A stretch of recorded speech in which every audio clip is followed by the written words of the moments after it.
date okulangirira akalulu. Uganda musajja musiraamu. Ani alangirira omwezi? Mecca. Director wa sharia. Kampala mukandi. Ninga bafuna directive okuva Mecca. There would be confusion. Olwayinza okujja naga nti why zisina za kusala yidi kangongezeeyo. Buli omu yandibadde akikola. Yes, wina amaaso mwezi bagulaba and the Muslims bakugattako n'okugattako nti naawe agulabye kukubirisi not to create a stampede and confusion. Kakati Nganda musajja yasoma.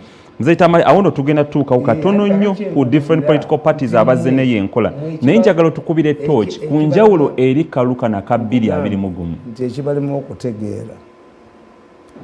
Election is a process. True. Is like a pregnancy, is like education.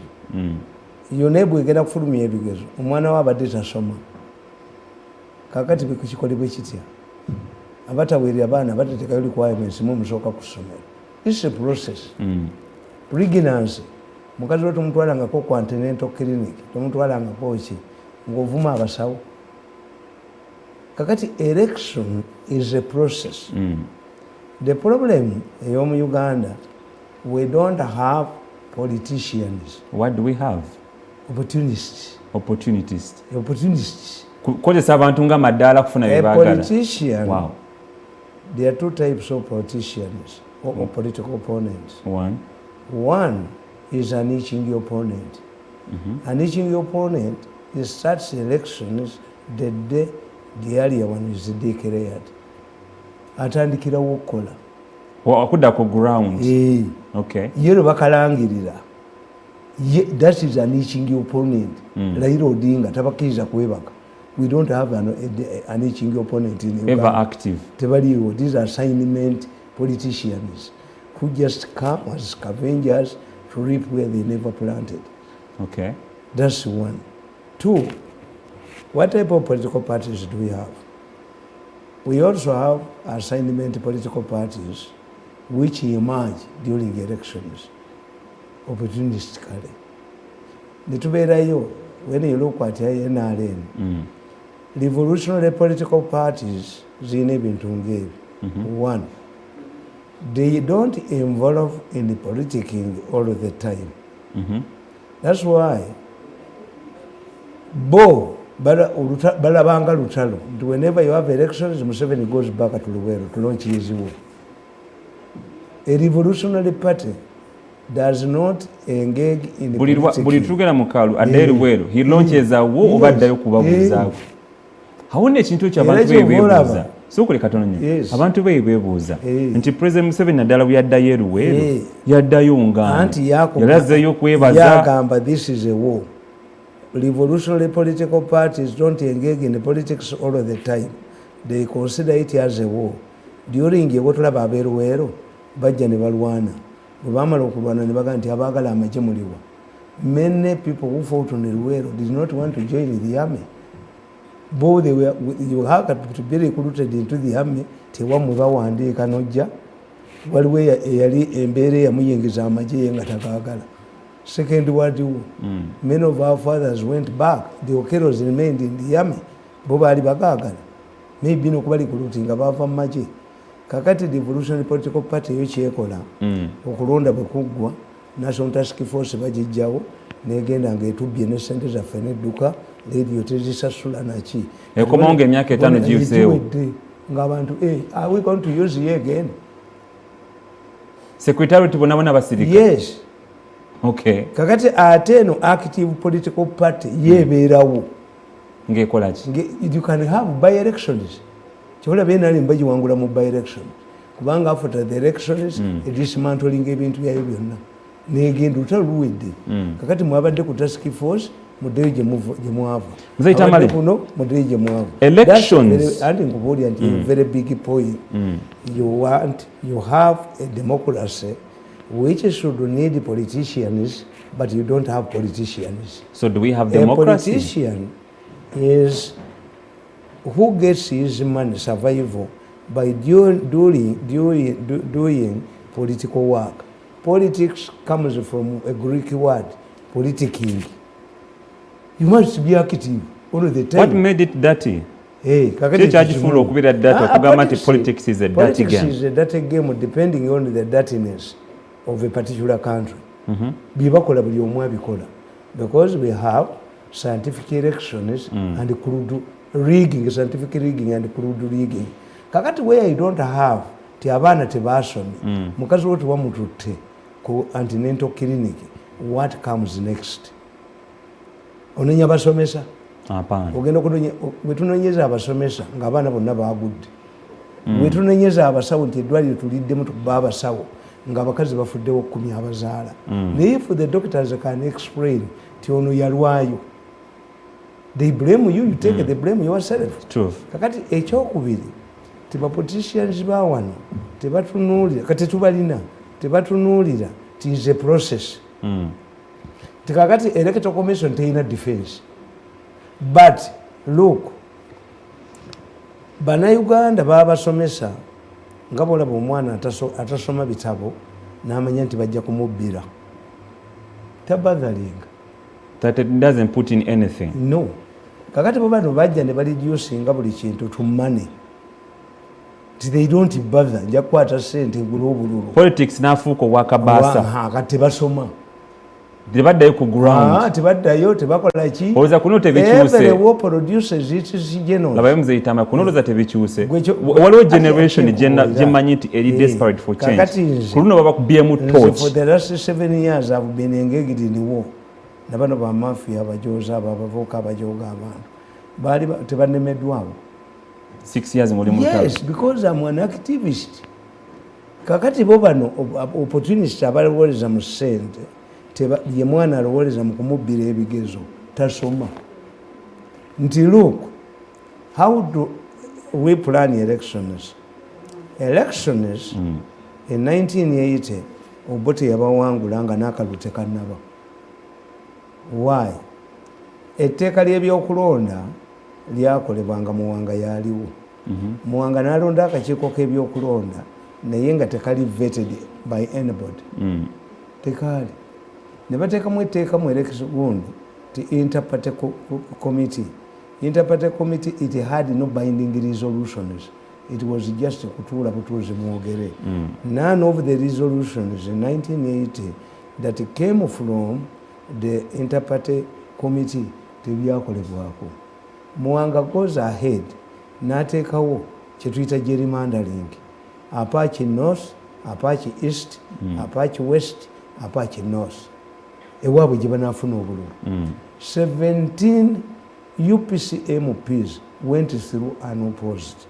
Twalina constituency 26 nga bugatta Busoga ne Buganda where DP expected to get votes zalinga constituency 56. Era Semwogere yeti yalowoozaako n'olunaku n'olumu nti basobola omuwangula. So nga statistically bali abasajja baali bamaze okubala 17 MPs nti yatugamba mu 1980 okuvali ku Constitutional Square n'atugamba nti Dr. Byamugisha lawyer waffe tumaze omulagira agire banalifying akalulu. The whole of West Nile region kuba baali baseeyo abantu abakikosi Maroon Gondi the Ombachi massacre tewaliyo kulonda. UPC nominated the people. There was no voting in West Nile. Two, Gondi etteeka ly'okulonda teryali clear. Tewaliwo presidential, Obote did not stand as a president. Two, tetwali mu parliamentary. When you analyze the statistics of that election 1980, ojja kukisanga nga DP got more votes than UPC. How could Obote come to power? Tetwali mu parliamentary. Obote never wanted to hear the word prime minister. Kyali kimuzaayo. Kakati ebyo byokka byali bimaze okuba DP ekigo. Even going to elections, ebyo byokka byali bimaze okukola ki? Ogikuba. But they continued saying, Semwogere last rally mu 1980 yagikuba kubayita ababiri. N'atugamba tusinkane mu State House enkya. Ngamanya isemu. Alinanye airport yajja kulinnya ennyonyi mangu. All of these ones, Muwanga sacked 17 DCs who were supposed to be returning officers on the of elections. Ebyo byali bimala nti akalubu UPC yali ekoze eki era Muwanga mutunuli ono musajja wa Electoral Commission yabaka mutunuli Paulo Muwanga ti Paulo Muwanga yadentinga okulonda ku Obote nti olwokuba a group had emerged at the DP headquarters nabaga nti mu morning nalaba Dr. Semwogerere ne mafias Ngobi bambadde amasuuti malungi accompanied by the British High Commission to Uganda going to Muwanga to get votes naye nga mu Kampala Central timwali kulonda. You have always said Justice Byabakama is denting President Museveni's vote. Bamukwatirawo. DP used to announce victories tiwaliwo mobile phones. Kakati bali wangudde batya. Buli kyogera lwatu linaku nti. Let us look at this election. Election Mbabazi yagenda mu court. Mbabazi is a smart guy. Yafuna obululu butono nnyo. Naye Mbabazi kye yakola yagenda mu court nateekako brave face. The court ruled and gave you, if I had come with my book, 10 commandments. Baba 10 recommendations. Why 10? The 10 commandments. Ne Baba Gamba, 2 years before the election, this election, implementing them. Never take over minister of Nava Justice, including my friend Otafiri, Bazikolako. And the opposition was watching. Court directed, in fact, the judges were polite. What they said, unless you implement these 10 recommendations, elections in the future will not be fair. Free and fair. Yes. Meaning, nti akalulu kano kemuvuddemu Mbabazi yatta akalulu ka Museveni. Aka 2016. Abalamuzi baali baga nti kano kabadde kafu. Naye tetusobola kajjawo. Naye mu future muteekewo bino bibiri. What are some of those things? Okitegeera nti boss Bobi Wine was in parliament. Ab'opposition bonna baagala okwesimba kati I hear them talking noise, talking nonsense. Kansala bamuwa batya ennaku entono simanyi nga atawuli ayina ekitundu kinene. Where were you? Where were you when these laws were being debated? But I think it's an abnormal campaign, abnormal election. When do you complain? May I complain straight away? This is unfair. Because if you had active politicians, they would be monitoring this weather forecast. I think to a certain point they were right. Because what nominations is presidential candidates, they were nominated. But no local government members of parliament, they were nominating before. Now, yeah, campaigns, they were given about 65 days. No gamba, never kugamba. Creating constituencies. Who creates constituencies in Uganda? It's the parliament. The Electoral Commission creates constituencies. Not the parliament? Depending on a certain ratio, that 50,000 people must be represented. So, is it Electoral Commission or Parliament? Yes, Electoral Commission. Neiche baje kolera bana magezi. Bategi kulonda nominations nachi after the census. Ati kakati Electoral Commission yegenda okujja nga census ekoze eki. They would work together. The census would correspond. How come you go in national population census? You can't look for it. Kakati as a result, who created these constituencies? Nankabirwa nga atudde ne kokasi y'enaalemu. All of the constituencies, the gerrymandering constituencies, were they created by Electoral Commission? The 46 of them. Ze baateekawo. Abalamuzi ne baga nti okulonda kwazo kuyita kulinda general election ate ne contradicting. Who created the constituencies? Did anybody n'abaali bagenda okwesimba mu constituencies because they are carving out constituencies, but you have an interest to stand in your constituency. You are not an immigrant that you will go there. It takes me at least 3 years to determine whether I will stand. Kwaba opposition ani ayogera nti who has powers nankabirwa yatuula ne banne olanya n'alaaja na constituency ye bagitememu ne bagaana. Do you know nti constituency za Uganda waliwo ayina eggombolola ebbiri nebeera constituency? Oli agenda n'alwana ne bamukutulirako. Bw'otunula ebizibu byonna bigenda maaso mu ggwanga, at one point I'm forced to think nti mwesiga kukoppa ng'ovudde ne kwekyo muzeyi Tamale tulina constitution erimu amadirisa etali mu madirisa etali mu nzigi etali mu bumooli. When do you determine nti nja kwesimbawo? Okwera bukezi n'Obama. Politics is politics for gambling. Is it for gamblers?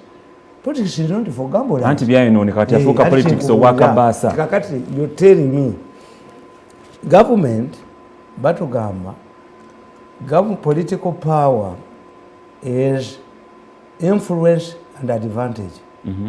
The government has advantage and influence. It can order. The opposition can propose. But you look what the opposition, Bobi Wine was in parliament. You can sympathize with these people who are not in parliament. Did he raise any of those issues? But Bobi Wine yalina violence, but balina sente. Katulabanya anaayitawo. Ati kakati kyenkubuulira, kakati nze elections wezibalira. Even at this time of finishing, I can evaluate. One, kyemuyina wano kakati ebibatta biri ebyo naye ate nga byonna mukuba bbali. One, mitigating against violence. Mitigating against violence. When you look at the history of Uganda, you will find that's why I criticize these professors of psychology. This is what motivated me to take my 2 children to do psychology. Because our educated people, the professors, don't come to guide the society.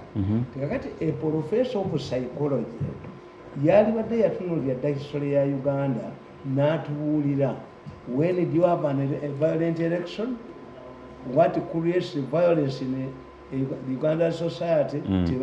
Anti kati Martin Luther King Jr. abyogerako n'agamba the world is suffering not because of the violent people but because of the silent of a few people. Why did we have violence in 62 at the independence? The British would not accept a DP man to take a power. They made sure that elections were rigged in favor of Milton Obote. Era bw'otulya violence ya 1962, Kabaka yekka, a party that was supposed to be led by the Kabaka, committed a lot of atrocities against the Democratic Party. Why? They could only win, force the DPs into submission by violence. I have a summary which was made by Parliament in 1966. Summarizing the violence Kabaka Yeka was meting out to UPC and the DP because UPC had gone out of the alliance by 1964. Bamuwanga ne creating arrangement yali egamba nti under the alliance Buganda would be a preserve of Kabaka Yeka. Then the people like Pamulu Muwanga the Baganda said, if we leave Buganda to Kabaka Yeka, are we going to remain nominated members in order to come to parliament? They opposed the Obote. They were going to UPC Buganda to Jitadeu to compete with the men. Gendo Rabe Samari. Why? The violence was state-inspired violence. The Kabaka Yeka people killed the people because they knew they were protected. But you're telling psychologist history. In Uganda, they will have 3 times when we have violence. One, state-inspired violence. Bw'enkulira ng'oyogera history about our elections in Uganda. Literally, katono nnyo muzeyi Tamale. Why is it that UPC katono nnyo. Literally, elections are supposed to mean okuba akalulu, okujaganya, okulonda omuntu ogw'oyagala, but this time round bw'otunya history nga bw'omwogedde kiri nti akalulu, elections have turned out to be a vigil, maziga na biwoobe. Why? These are 2 issues. Bw'obanga oli coach n'oyagala omutabani wo ali mu ttiimu y'abaatemba temugoba. Elections must be between a winning winner and a winning loser. You congratulate yourselves. But does it happen? Why is it not happening in Uganda? Side is that the British don't want Ben Kiwanuka the Democratic Party baleeta wano n'omusajja nga bamuyita Pierre Bulamu nga mubbi wa bululu purpose to rig elections. The British ne bagamba Ben Kiwanuka nti gwe gavumenti yo tejja kutegeka kulonda. Commonwealth rules don't where ne baddira ab'Emmengo ne babagamba mutegeka okulonda. The chairman of Buganda Electoral Commission in 1961 was Abu Mayanja, a minister in the Mengo government. Had the British China influence Mukaru, even up to date? Returning officers, Bari Bami Bakabaka. One of the factions. You have denied the Beni to organize elections, but you are allowing Mengo to organize elections because you want Buganda, Baganda, Munkaga Mukutevalunda. Abangereza ba China influence Mukaru Kabili Abili MPs. The British urged that since the Buganda Leadership was going to be elected by universal suffrage, the 21 MPs in Buganda should be elected by the Electoral College. Do it now. Abaganda nsambu bakube bakuti. 8 days to voting. Anti nkubulira. Abazungu ba China influence. Kibi kyokola. Mupapa nnyo. You want to finish, even if we talk about violence, netumalisa waza febili, it helps the people. Nkugambi, tilukwati 2 elements. It shifts from a fair election, it shifts from who wins takes power to a factor, an interest of a certain powerful group. Ukulonda ni kufa. Au ukulonda kuafa. Toga nti abalonzi bebali abasiru. In fact, the law, ngabwe nzembagamba, do you know that in 1962, to go to court to challenge elections, you had to deposit 40 shillings. Ngazachi. Ogenda okuwaba mu kkooti nti bakubye obululu mu nkaaga. Etteeka lyali ligamba omala kuteekayo ennoswana ng'ani azirina. Because the British pound at that time yali ya siringi 2. Era akesiringi 2 twakayitanga aka pound. Kakati election tezafa bannayuganda bali tebasobola kulonda. Given freedom, Ugandans would vote. Given circumstances, abangereza balina interests zaabwe. Kane tujja mu kinaana, what happened? The issue was, should Obote come back or not? DP was seen as a shield against Obote's return. Tewaliwo issue ndala. Era Kayira yagamba, omugenzi Kayira, yali Namasuba, addressing a rally. Naga nti if we want Obote to be charged for abolishing the kingdoms and demolishing the Rubiri, vote Semogere. Kayira was hunted down by people. He had to flee. Obote took charge. Nabaga nti Obote yajja n'emmotoka ze nga ziriko number plate. Uganda wants Obote. UWO. Obote took Uganda over. Wants Obote. Yes. Wow. He took over immediately. Why the battle was reduced between Gundi. Obote akomawo, Obata akomawo. The British wanted Obote. Why? Obote in 1980, in spite of what they had done, bakola ebintu bibiri. The Commonwealth Secretariat sent a man called George Kanyehamba to meet DP leaders in Nairobi to talk about the possibility of extending elections. But Semogere looked at it as a burden. UPM was demanding election. Bakubanika katuni mu wikire topic. Nga Semogere ali ku set Obote yayise ddamu kkubo ddala naye Semogere ebicupa byonna biri mu luguudo. Semogere could not extend the elections. Why? It was a burden to him. Bali batta aba DP. Akalukaali kawedde. Kakati bwe tujja mu 80 ne kabeera reduced ku ekyo. Obululu buno bwonna obubaddewo. One of Museveni's achievements is that he was haunted by the past. Museveni nga tabba bululu. For the first time in 1980, the whole of Gundi, Honorable Second Java, Bajita Bukoto. Bukoto had one MP. Senda one MP 1980 up to 1989. Never ballet a clear formula, a year 50,000 to be represented in the parliament clearly, cutting across the whole country. Bukoto Chikirwa Babaka. Batan. 5. Secondary Bukoto Central.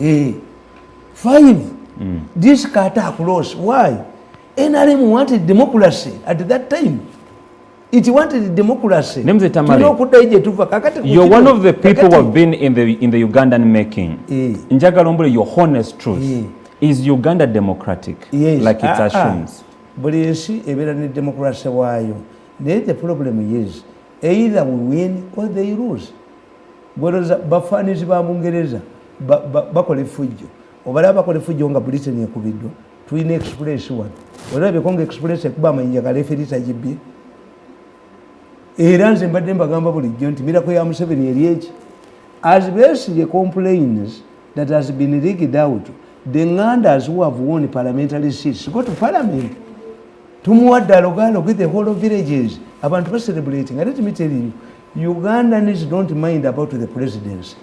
I need to ask you this personal question. Ugandans in a monarchical society where people are used to kings, the question of longevity of a leader doesn't work as long as he delivers. Erabantu bakugamba fenna tunaba president naye bw'otandika okubba obululu bwa MPs, this is where the fire is going to come. See what president. Where's the difference? I listen to them. At times in watching. Yesterday I rang somebody. Nemugamba, you have received 33 million shillings on your phone. True or not? Yes. From where? Nemubulira. Nemugamba nti sente ezo bazikuwadde mugule amasimu amapya mukyuse amasimu amakadde mubbe obululu nti kubamba monitoring. Don't waste your time to buy new phone. Sigwosinga abantu bonna benkubi mise ina technology w'amaanyi mugatugula amasimu sente ziri sente lyandi. Go and make sure that you convince the voters but don't resort to cheating. The cheaters are not Museveni. In fact, the cheaters are going to spoil Museveni's room. Why? Baagala okuleeta abawagizi baabwe mu parliament to dominate the parliament by all costs. In whose interest are the members of parliament, not the president? Anti kakati kankubuulire election yeno naye eringa ya 62 eringa ya 80. Why? Nti balowooza this is the last lap of Museveni. Kakati mulimu group ey'abana abavubuka abajozi bennakuba jjo nga bategeka escape routes. Tulina okubeera ekisugu, tulina okukola bajja kubakwatira temujja kudduka. The best you should do, don't mess up with elections. N'ekisugu bajja bakwatirayo. Are we really going to have a free and fair election? Kakati make sure ti omubaka wa parliament kansala gwe bawangudde bamuwangula akkirize. But it doesn't happen. Tekibangawo wano mu Africa, not even in Uganda. Naye bomba mulowooza. Let me tell you, ndaba bukedde. Museveni aleese omukambo mu Kampala. Let me tell you, there is no professional army that can turn against its citizens. Awo tugenda tuka muzeyi. Ne kankuze wali katono nnyo nga tututa kumboza endala. Katono nnyo muzeyi Tamale. Olwaki omanyi lwaki nkubuuza whether Uganda is democratic? Tuliziganye muzeyi Tamale. Omanyi lwaki nkubuuza wa Uganda is democratic? I have a belief in democracy gwe tulina akyali ku lupapula. If we call ourselves independent, katono nnyo. Mumugamba temina tuliziganye. Nze njirina media freedom. Tuliziganye. Because I'm empowered. Tuliziganye. Ajjoke moyo omulenze bamukubeba mwaso omutwe. Yajjangako emwe. Ajijjoko kati bamukubere mu hoteli babuwoje. Tuliziganye. Akawala kali mu UCC kajjeko emu. Bwe tugamba nti Uganda yafuna independence mu 1962. You see. Ne batugamba abazungu nti if you want to attain democracy, you need to have periodic elections. Trump abadde kuvaako. Katono nnyo tuliziganye muzeyi Tamale. Given a chance Trump abadde kuvaako. Tuliziganye katono nnyo. Amawanga gonna aga Africa agafugibwako ensi ez'enjawulo bwe baba obwetwaze buli nsi ya defining a democracy in their own setting. Nkoleka bulesi kubanga goli mwana muto naye kankubuulire. Anti Ghana balya mmere. The Ghanaians have decided that our country must move. The Ghanaians have decided. Maybe what I because can see they defined their own setting. They woke up and defined their own setting. Ghanaians and their leaders have accepted that the country must move. It started way back for Kululi ya Kwame Nkrumah. Now setting Ghana how they want to govern themselves. Never bwe independence, we never took time to define how we should govern ourselves. All the constitutions of Uganda have excellent bills of rights. A Ugandan cannot be in a prison beyond these hours. Have you ever seen a constitution going visiting the prisons to release these people? A constitution remains a document unless the activists who can enforce it. A constitution is a marriage ring. Tewali omuwala wabukadde yayendera mu lodging n'empeta agirina. Empeta yakuba enduulu. So, democracy depends on the leaders. We have decided our country must develop. Whoever nga mujjemu ne anger. If I win, if this man wins, I have going to exile. If this wins, I will not stay here. Nzichimpampagirya Museveni. Museveni does not pursue his enemies. But when we live here, comfortably, elections are here. Museveni abanya bagundi. Museveni does not believe in the political assassinations. Nagamba Wewa, ochali ku STV the sharp